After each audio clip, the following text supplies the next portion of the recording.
This is Red Moon role-playing. Masks of Nyarlathotep. Where last we left our investigators, Shelby Shattuck renewed acquaintance with Professor Julius Smith, a debunker of the occult, a renowned skeptic and academic who he first encountered through a broken telephone call while in the United States. He met him in a bookshop / occult researchist by the name of the Red Crown.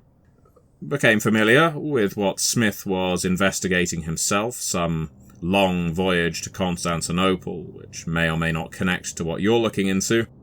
But most importantly, plumbed Smith for information as pertains to the Penhew Foundation. As Smith is looking for a wealthy sponsor for his expedition, it seems Shelby Shattuck may be able to attach to Smith like a barnacle and ride him in to the Penhew Foundation. But that's not all. Shattuck was able to find out more about Edward Gavigan himself, the director of the Penhew Foundation, and Aubrey Penhew, the now deceased director of the Penhew Foundation. This sponsor of antiquarian research, of archaeological expeditions. It could be benevolent, but all signs point to more nefarious ends. Meanwhile, Madeline and Felix, in their journeys, they picked up several articles from The Scoop and their contact there, Mickey Mahoney, pointing to monstrous activities, occult goings-on, murders in London and beyond. And they have elected that they're going to look into one of these strange affairs. An artist by the name of Miles Shipley, who has been selling his paintings for a remarkable sum. £300 in 1920s money is approximately £17,000 in modern money. And Miles Shipley has been painting some unusual renderings that from some quarters receive acclaim and others condemnation. We go to those two investigators first. Felix and Madeline. The first question I have for you is, how do you intend to reach Shipley? You don't have a home address for him. Now, certainly you could call around some galleries, see if anyone knows him and where he might live. This isn't going to be the kind of person who appears in Who's Who, like Edward Gavigan. While he may be independently wealthy, cultural types don't tend to appear in those papers, certainly not with home addresses. So, you could do that, or if you have other contacts in the art world, that might be a good place to start. Madeline, do you think that someone like Mr. Shipley, you think Rupert might be able to help us locate him? I mean, Rupert is well connected, isn't he? Rupert would actually be a brilliant idea, and it gives him some sense of involvement. Have you noticed that he's been acting strange since he made that connection? Almost. Yes, I think involving Rupert is a good idea. Also, we can go right back to the paper and just ask them where this guy is located. They have to know. Yes. That could also work, yeah. Alright, well, let's see if we can give a call to Rupert first to see if he'll be able to help out, and then, well, if he can't, then the paper. I wonder if Mr. Mahoney would be able to get that information to us quickly, but I suppose we have to try both. I agree. Rupert is perhaps faster, so let's start with him, give him a call, and then move on from there. Okay. So that's what we do. I'll locate a telephone and see if I can get a hold of our dear old friend, Rupert Carruthers. And he picks up quickly. 64241? Rupert, it's Felix. How are you doing? Oh, Felix. I wondered who that might be. Yes, I've just been, I'm doing well. I've been rattling around in my flat since making it back to London, just relaxing, seeing some old friends. To what do I owe this pleasure? Admit it, you miss our adventures, don't you? Madeline's laughing in the background. I wouldn't go so far as to say I miss them, but I do miss your company. Well, I'm happy to hear that. Rupert, how connected are you with the art world? Oh, artists. Dear me. I often keep one or two around when I'm in London. Not because I am a great appreciator of the arts, you understand, but artists tend to know interesting people. Artists themselves, very rarely interesting. But they do tend to know interesting people. An interesting take. There's a man by the name of Mr. Miles Shipley. He's made some rather surrealist art. Odious, egotistical, utterly obsessed with his paints and canvas. Yes, I know him. He's like every other artist. We have reason to believe that he might be able to help us in our investigation. He might have seen things. Shipley? Yes, I know. But there's something that points to him having actually seen things that are not just surrealist fantasies, but actually things that are real. And just like we have seen things that shouldn't be possible that are possible. So, my question to you is, would you happen to know where we can find Mr. Shipley? Where we could speak to him directly and get him to open up about the source of, his inspiration? Now, I know I've been to Miles Shipley's house. You see, when I was last in England, he was... Gosh, this is going to make me sound very shallow, but he wasn't exactly the same kind of class. We weren't swimming in the same waters. He was very much I suppose you might call him a journeyman artist. He had his own peccadillos, and certain people were closer to him than I was. And sometimes they were said to have all kinds of parties, but if I dropped a name on you, or a name or two, let's see if you recognize them. Aleister Crowley. Algernon Blackwood. Austin Spare. And would these be names that Felix Bauer would be familiar with? I obviously know. Make an occult roll. That is... I have occult of 5, and I roll a 90, so that is no good. That is terrible, but make sure you tick occult. You can always call over your shoulder, put your hand over the receiver and ask Maddie if she knows. I'll do just that, actually. Hey, Madeline. And I'll mention the names of Aleister Crowley and the other two. Do you know these names, who they are? It seems connected to Mr. Shipley. That's not ringing a bell for Bridgett, so may I roll as well? Yeah, go for it. I hit a 33 over my 14. No, that doesn't sound familiar, but I'll quickly jot those names down. Well, I'll tell you then, because these three... Well, Aleister Crowley is he styles himself as something of a black magician. He's an occultist. Frankly, I guess you could call him a kook. He's... believes he's Bacchus reborn. Algernon Blackwood, I imagine Shelby would know. Blackwood writes supernatural stories. I believe he has a Shipley on his study wall from my last conversation with him. He's apparently interested in occult aspects of the paintings that Shipley does. They inspire his writings. And then there's Austin Spare. He's also an artist, slightly better profile, but, well, he's one of these funny creatures, because you see there was for a while a rumour that Crowley was going around worshipping Satan, and Spare and Crowley had a big falling out, because Spare said, you'll laugh, Spare insisted, no, I'm worshipping Lucifer. And Crowley said, that's not his name. And Spare broke a glass and threatened Crowley with it and said, you will name the fallen angel as he truly is. And they almost got into a fist fight. I can't remember what order they were in, some hermetic nonsense. But one of them got thrown out because apparently, even though you can coat yourself in goat's blood and do all kinds of terrible things with young women, apparently having a fight on communal grounds is warrant for one's expulsion. Huh. I see. But if you ask me, Felix, all this talk of devil worship and all that nonsense, it's just an excuse for people with a bit of spare change to do avant-garde things. Some of it's understandable. Most of it is, well, this is what happens with the idle rich.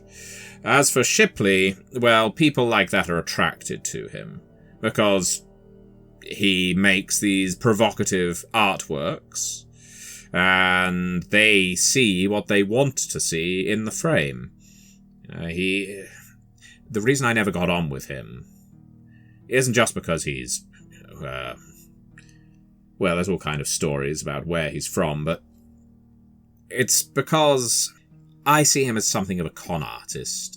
He speaks to people, he finds out what they're interested in, what their beliefs are, and then, wouldn't you know it, 2 weeks later he's painted this wonderful new painting, and you can just about identify your mother problems in the corner of his painting, or the fact that you were an only child in the background, you know? And all of a sudden, the painting speaks to me. Hardly art for art's sake. So he customizes his art to fit the needs of his prospective customers then in order to earn more money. Not a bad business idea. Well, I suppose when you put it like that, it isn't a bad thing.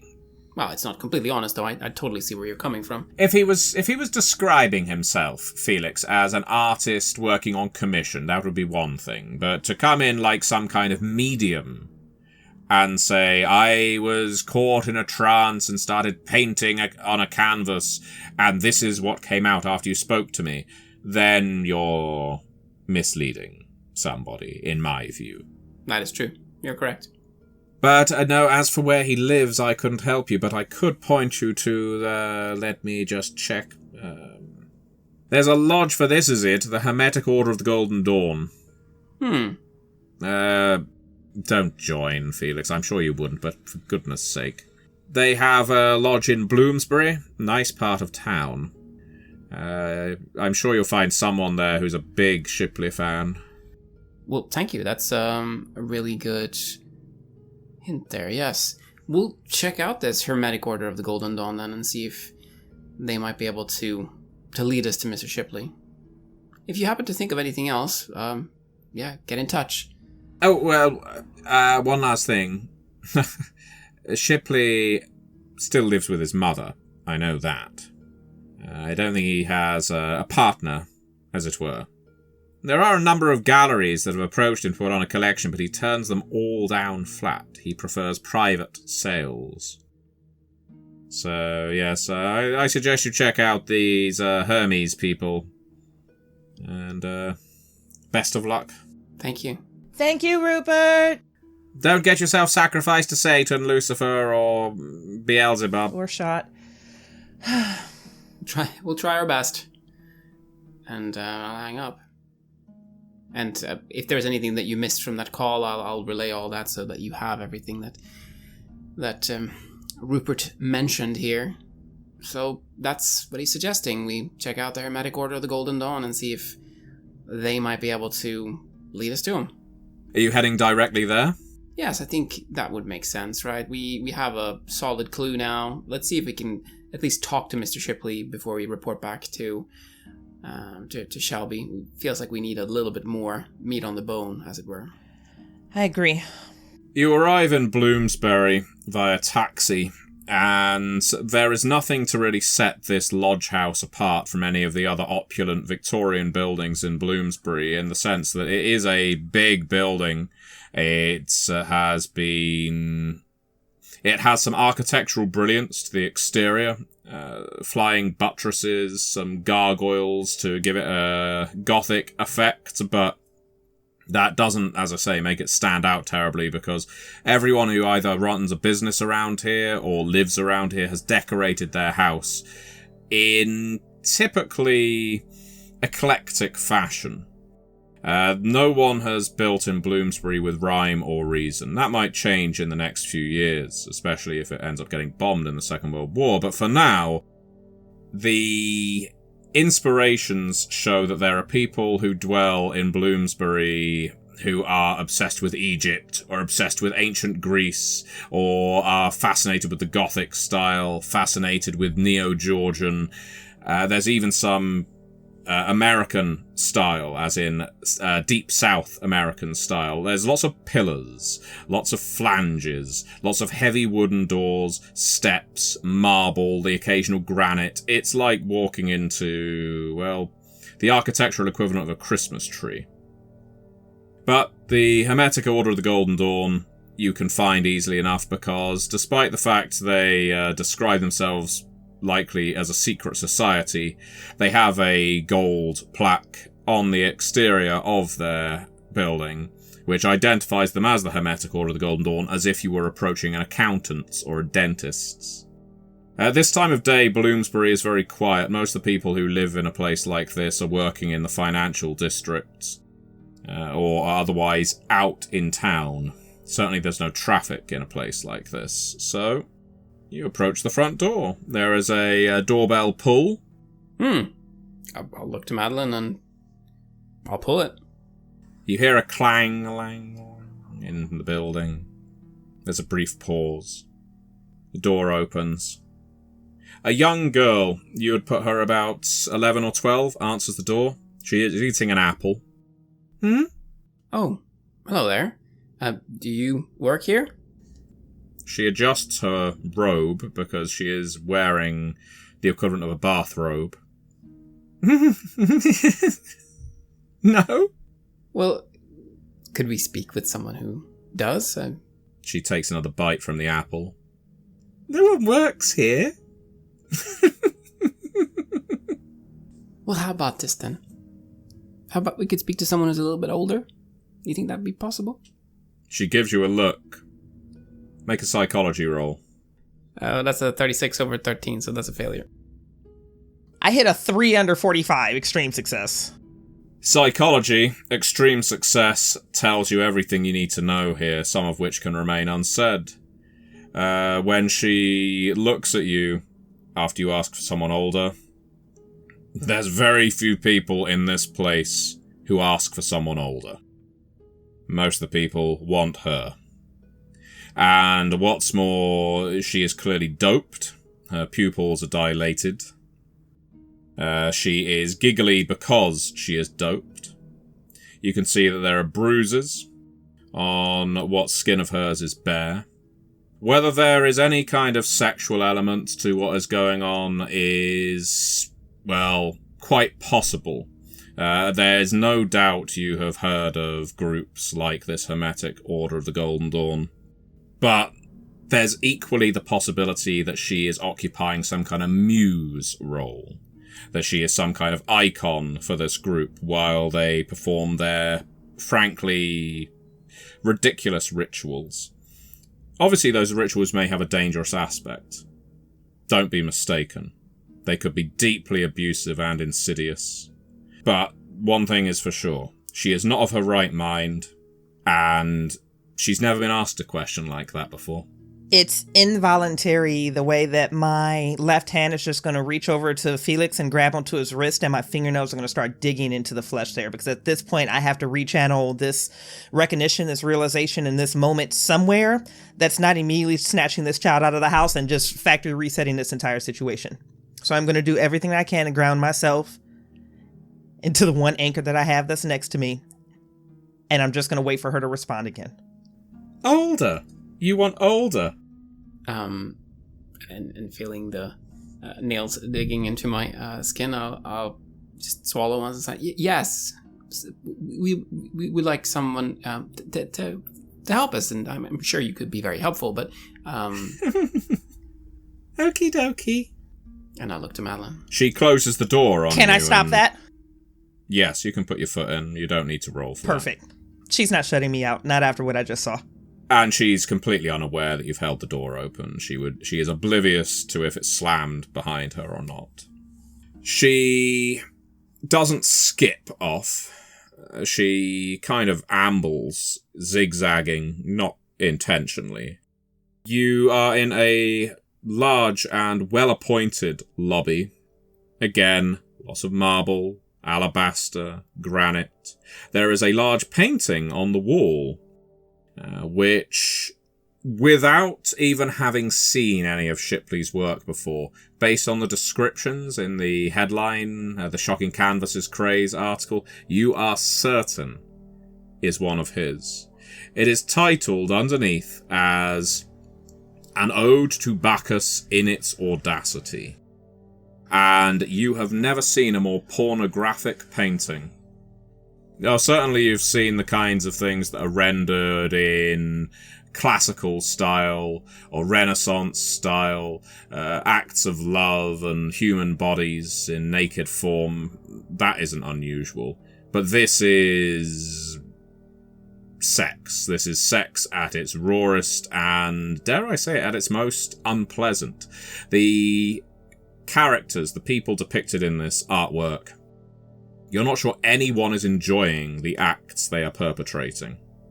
I'll blush a little bit at the sight of that, and I'll try to move my gaze away from it and focus in on the girl that we're following. Felix, I'm going to whisper low. She is drugged, and she has bruises all over her. Yeah, this is not a good place. Are you armed? Always. Okay. She heads on through a door, and as you approach, make a listen roll, both of you. 83 over something. 83 over something that's absolutely not 83. I don't even need to pull up my sheet. I got a 99, so I suppose I should try and re-roll that then. Well, it's a critical failure right now, so the only thing you have to lose is a luck point. Well, that's a 37, so that's actually a success. There are murmured voices from behind this half-open door. It sounds like a buzz of conversation. You would probably count off the top of your head somewhere between 8 and 16 people in there, based on the different tempos and pitches you can pick up. And by the sounds of it, it's a theological discussion. There's people debating with some heat.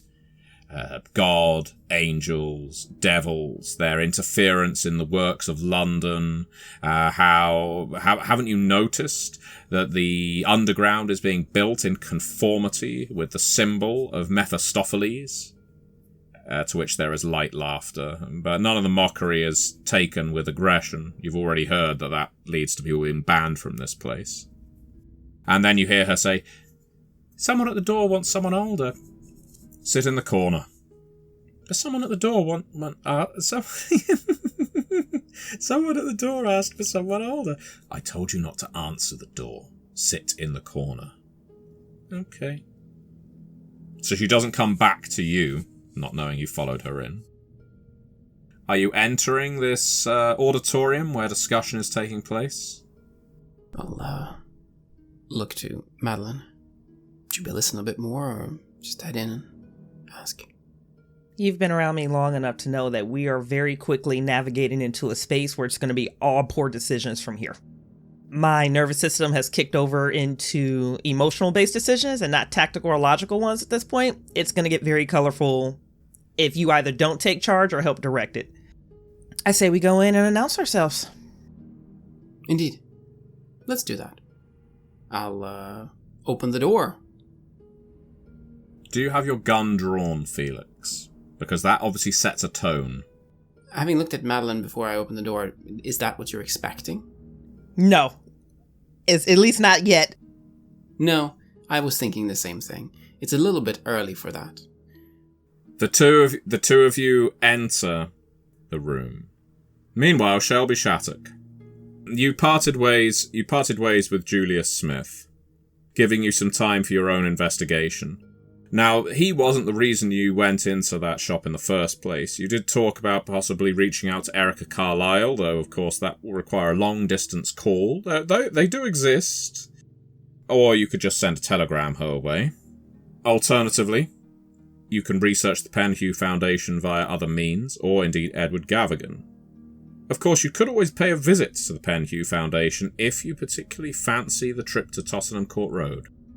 Well, honestly, a lot of things I was going to look up, Professor Smith was very obliging to give me, and he set up a potential meeting with Gavigan.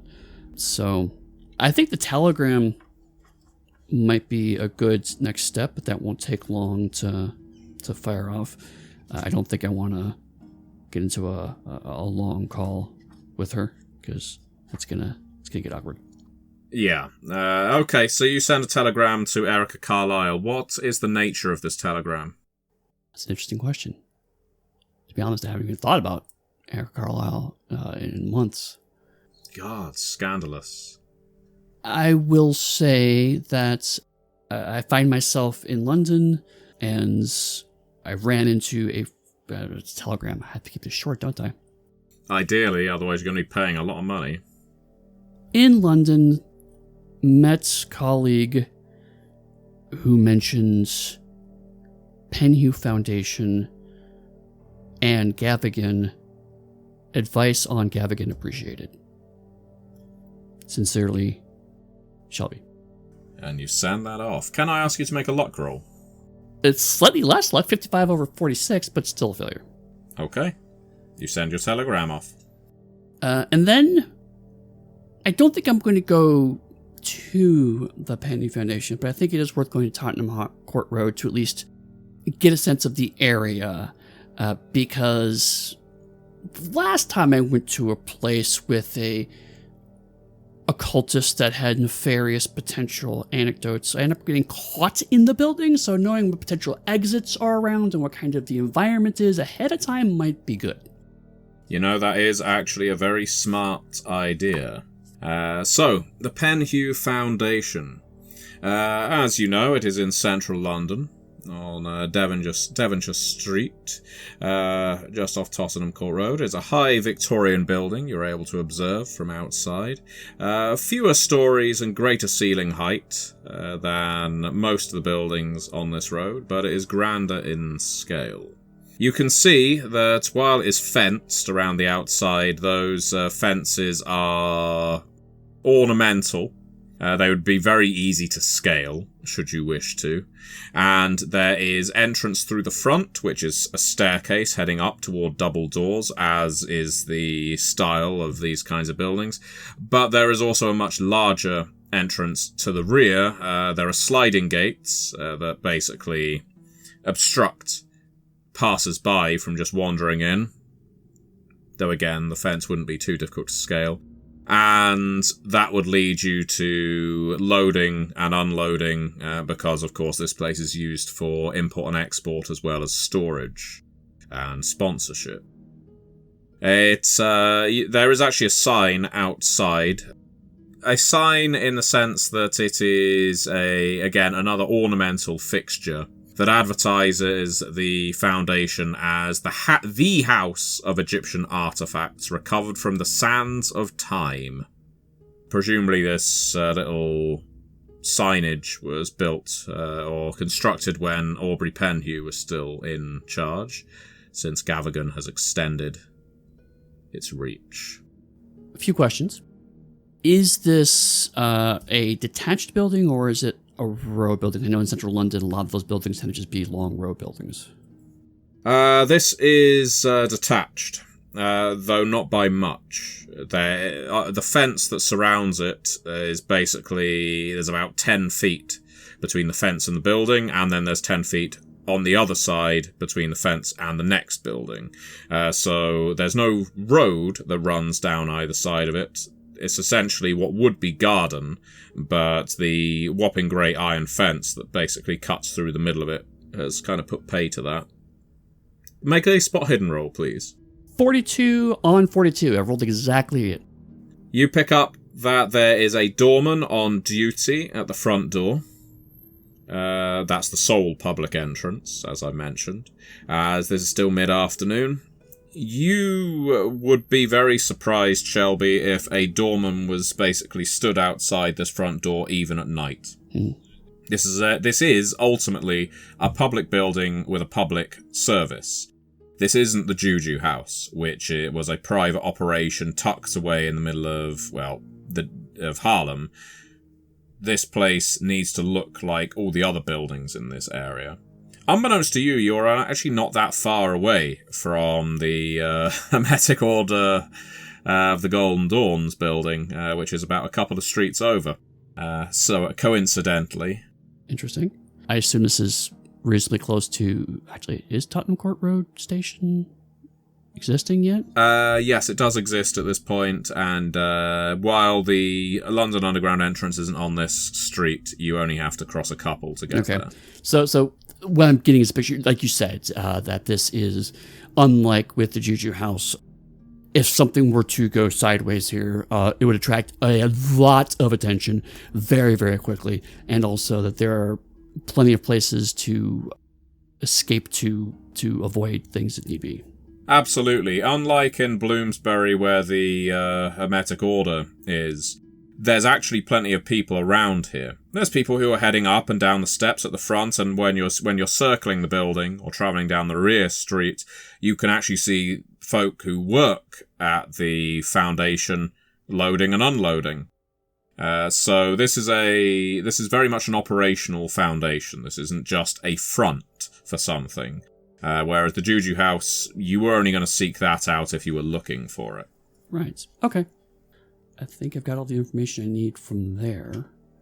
Then, how long... It's been a while since I've heard from my friends, I suppose, at this point. Yeah, I would say so. You're approaching early evening now, given how much of your time Julia Smith ate up. I think I'm going to head back to the hotel with an eye towards... If my friends haven't come back yet, I'm going to start writing a letter of what I've learned, so that way I can post that to Jackson, so he keep him up to date. So he can pick it up from a P.O. box. And then trust my friends are making good and sound decisions that don't involve firearms. You are approached by the Griffin Bell proprietor, or proprietess, who, seeing you writing in the drawing room, she stands back, lets you finish. Will you have me deliver that to the telegraph office? If you can, that'd be great. Yes, I run letters, telegrams, back and forth. We don't expect our guests to do it. She says, although it's a helpful offer, she doesn't say it in a particularly helpful way. Will you be staying for dinner tonight? Yes, I will, thank you. And your friends? I believe so. I'm not certain. They're supposed to meet up. I hate to waste a plate. I believe they will be, yes. Let's assume they are. Then I will assume they are. As you know, it is covered with the cost of your board as well, and your bed, so I hope that they do arrive. I hope so as well. She doesn't take down an order. It's not that kind of place. Dinner is served promptly at 6. Please ensure your companions are here by then. I can keep food warm, she says, but if they arrive much later than 30 minutes, it goes to the dog. Then I'm sure they will understand the error of their ways and find different dinner accommodations. I should hope so. I apologize for any inconvenience that this may cause you. And off she trots, taking us back to all the fun at the Hermetic Order of the Golden Dawn. You step into the room. Make a sanity check, both of you. Success here is going to result in no loss of sanity, which is a rarity. 61 under 63? 19 under 62. In that case, neither of you lose an ounce of sanity. But that doesn't mean what you see is any less unusual. You've never seen naked human furniture before. But here it is. This isn't some grotesque killer's cobbled together limb tree. These are naked people on all fours and in other positions who are being used to hold glasses, cigarettes, pipes, plates, books in some cases, in the most extraordinary of body parts. You've never seen a pair of buttocks used before as a book holder, but now you can cross that one off. The individuals who are posed you don't think are necessarily the operative members of the Hermetic Order of the Golden Dawn. They are the individuals some of them in robes, again, bathrobe style. Others were dressed in suits, as if they have just come from the office. no one is dressed as if for an evening's entertainment. You don't have gowns, you don't have tuxedos, you don't have anything like that. This is still very early evening, so who knows what this will lead to later. But as you enter, and faces turn, and gazes look upon you, can I ask, do you have any questions before they question you? And not questions for them, but questions for me, the Keeper. Are they armed? No. No. No one here is stood with a crisp knife in their hand. No one is in the midst of human sacrifice. There is no blood on display. In fact, this all seems very relaxed, despite the unusual nature of what you're looking at. Person count? You're looking at about 20 people in this very large study, but some of them are furniture. In terms of guests, you'd put it at 10 compared to the 10 pieces of furniture. Just one child? No. A couple of the guests are children, though they aren't engaging in theosophical debate. They just seem to be playing around as if this is totally normal. And a couple of children make up the furniture. It should be noted, nobody here is doing anything overtly sexual with anybody. This isn't an orgy. If anything, it's dispassionate to the point of cruelty. But they're not sadistically whipping anybody either. It's just, look, I have a flesh lectern, and I'm balancing my plate of caviar on a man's naked back, just between his shoulder blades. And you've never seen one of those hold up a glass of wine before. Okay, that one's impressive. Okay. Can I help you? A small man with a wisp of white hair on the top of his head stands up. None of these people are masked. Again, this isn't some secret cult that's about to start murdering people. He's pink-faced, quite round-faced with it. And he's wearing one of these bathrobes. I don't believe you're members. Before you ask any more questions, I say, taking a step forward, let me just say how impressed I am by this display. This is art. True art. I've never seen anything like this. I look to Madeline. Have you seen anything like this? The art on display here. Mind-blowing. Very good, Maciej. Put a tick in charm. Because you are playing to this person's ego. And ultimately, a lot of the people in a group like this are huge egotists. And so a smile starts spreading across his face. Yes, you appreciate it then. I do. I've never seen anything quite like it. You know, and that's a German accent, isn't it, he says. We don't have anything like this back home. Oh, no, you are wrong. You are wrong, my friend. I have been to Germany. I have been to Bavaria, and much of what I learned there is what I've brought here. How fortuitous.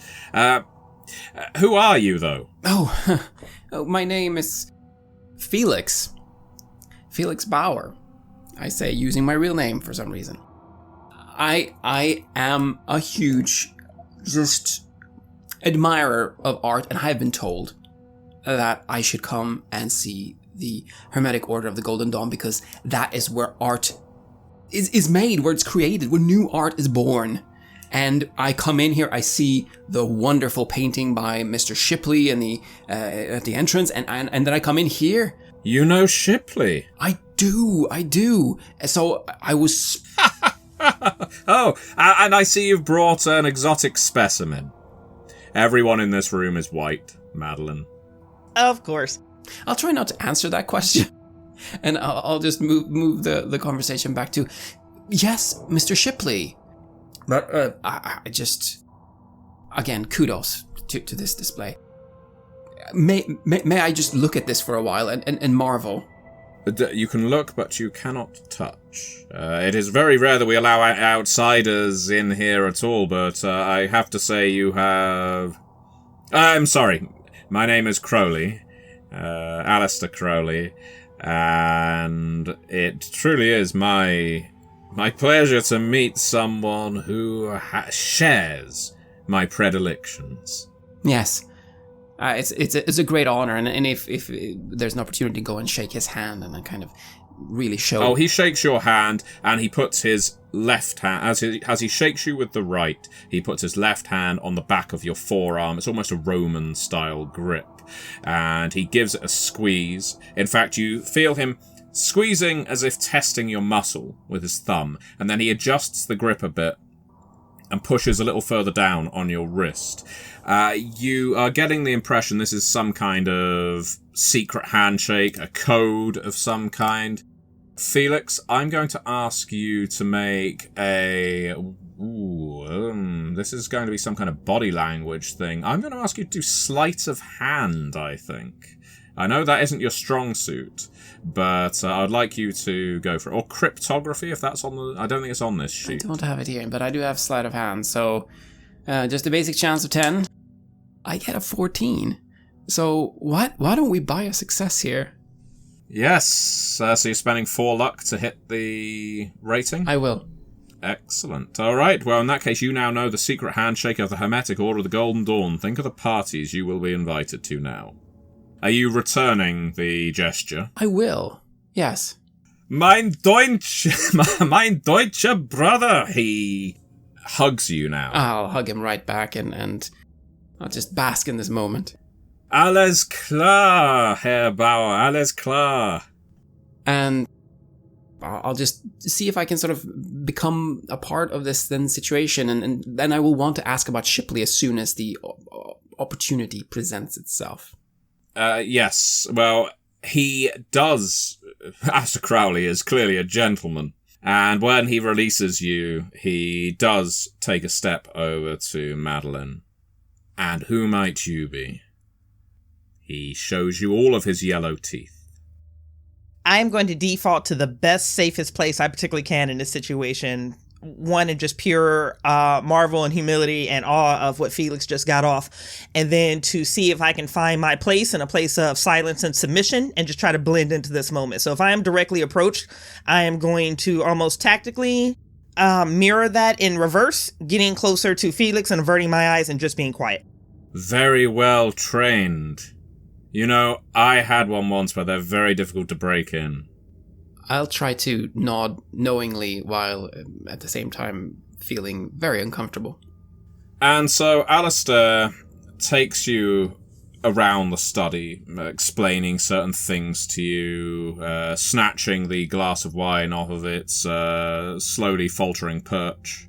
And he explains, you know, I didn't realize you were a member, but now that I know, you can touch as much as you like. You can take any one of these specimens from in here, and I imagine it's been a long journey for you, all the way from... Have you come here directly from Germany? I wish someone had sent word. Well, I am here now, and I am not disappointed. Well, you asked me about Shipley. I did. You know, Shipley. His art. His art. I know. His art. I want it. He can channel the gods into a brush. And he paints with, well, paint as if it were ambrosia. No truer words were said. It's astonishing. I want to bring something like that back home. Yes, you must. But I need to meet the man. Oh, I think that would be good and proper. I think that would be the right thing to do. And I think he would love you, he says, pointing at Madeline. My eyes stay low, and I am at the exact same distance from Felix at all time on his 6. You know, Shipley is a dreadful prude when it comes to, and he gestures at the furniture. Despite what he renders for us, he still lives with his mother. As far as I know, he's never taken a woman, a man, a boy, animal, vegetable, or mineral. But, no, well, you never know. His time will come, I'm sure of that. His time will come. Yes, of course. So you want to see him. Would you like for me to invite him here, or are you looking for something more private, more personal? I do have his address. You know, if I could see the man and speak to him directly, just without distraction. Yes, exactly. I could not be focused in the presence of all the art in this lovely place. It is a lovely place. Lovely is a word it's not enough. Heaven is more like it. Ha ha! Oh, my brother. Heaven is exactly the opposite of what we aspire to. I know exactly what you mean. Let me just grab a piece of paper. Let's switch out the furniture. Won't you? Yes, of course. And with some creaks and pops of joints and gentle massages to get the furniture back into place, some of it is shooed off. Would you mind staying? He says to Madeline as if she were a dog. You can come with me a second. I just need to take you through to my office, Felix. Of course, I'll say, smiling. Madeline, no one is paying you much of any attention. At least, you don't think so. Can I ask you to make either a psychology or a spot hidden roll? Psychology sitting at a 45, spot hidden is sitting at a 53. Such delicious options. I'm gonna go psychology. I'm gonna go with the lower. Okay. Just as my eyes are averted and I'm getting a read of the room. There's a 71 under 45. Can I tempt you to spend You luck? will. You absolutely will. I'm in it for this one. I'll spend the 1 to reroll. I can't remember on this game. Do you give the penalty up front or do I find out on the back end? I'll give it to you up front. If you fail on a critical... Well, if you get a critical failure, I should say, on this psychology roll, you are going to get drugged. Now, that doesn't mean... I'll say now, for the sake of the uncut audience as well as the players, in none of my games do players ever have anything happen to them that they don't agree to, because that's never fun. And that isn't where this is leading. Okay, I'm going to spend the 1 and I'm going to go for a reroll. I hit a 98. You don't even notice yourself picking up the glass, Madeline. There's something about this place that is obviously distressing and stressful, depressing and intoxicating, but not in a good way. It's like being caught in the smog outside, except this smog is perfumed and sweaty. It sends your mind dizzy to the point that you need to reach for a glass, and you're smart enough, Madeline, to not just go for a glass of obvious wine. You go for a water. There's a decanter that looks like it contains water. You fill up a glass. You take a drink, and then things start getting very fuzzy. One of the pieces of furniture walks up to you. It's a woman. You would put her somewhere in her early 30s. Well-proportioned. And she looks at you. There's a sympathetic look on her face. I think you need to lie down, darling. Why don't you come with me? I'll take you somewhere where you can get more comfortable. Now, Bridgett, you can choose to go with her. Just because you've been drugged doesn't mean you can't fight this. Hell, you could just shout no, but what's Madeline doing? The effect of the drug is immediate. You know there is something that you've just taken. Okay.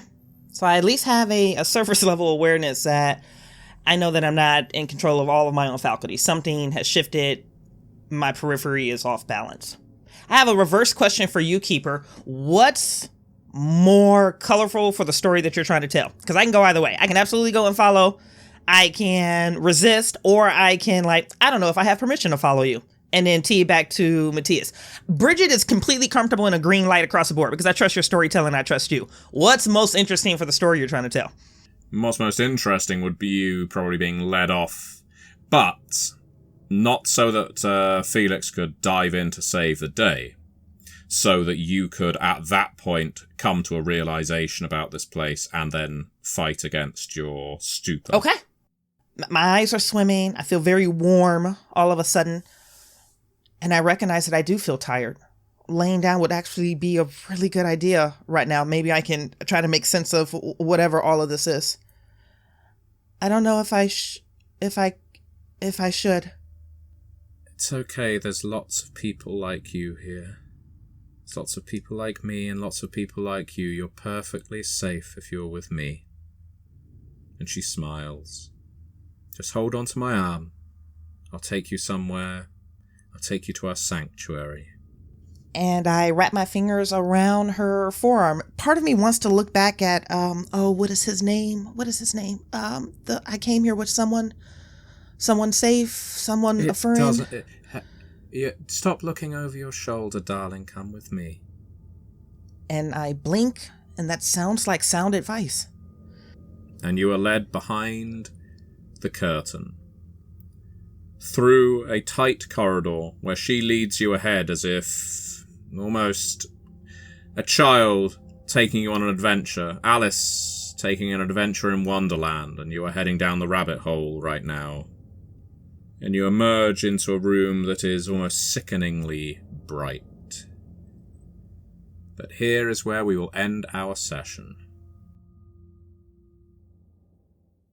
You have listened to an episode of Red Moon Roleplaying, where we play Masks of Nyarlathotep for Chaosium's Call of Cthulhu 7th Edition. Joining us as our keeper is none other than our dear friend Matthew Dawkins, and we were also joined by Bridgett Jeffries and Eddy Webb.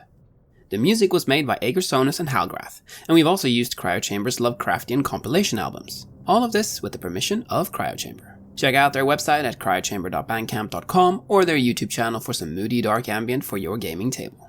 We would like to give massive thanks to our champions of the Red Moon: Martin Heuschober, Simon Cooper, Julia, Camilla, Bob Lange, Cameron, Graham Barey, Doug Thomson, Lily, Maciej, Black Templar, Dennis Sadecki, and Leonhardt for their generous support. You would of course also like to thank all of our other patrons. Without your support, this show would not be possible. If you want to support our work, please check us out on Patreon. You can get access to bonus campaigns for Cult of Divinity Lost, Call of Cthulhu, Warhammer Fantasy Roleplay, and Warhammer 40k Imperium Maledictum there. And you can also get early and raw access to all of our recordings, and hear your name read on the show as a champion of the Red Moon, as well as even play some Cult with us. Most importantly, that support is what keeps the show going, so do check us out there. Thank you again for listening, and remember, I am the last. I will tell the Audient Void.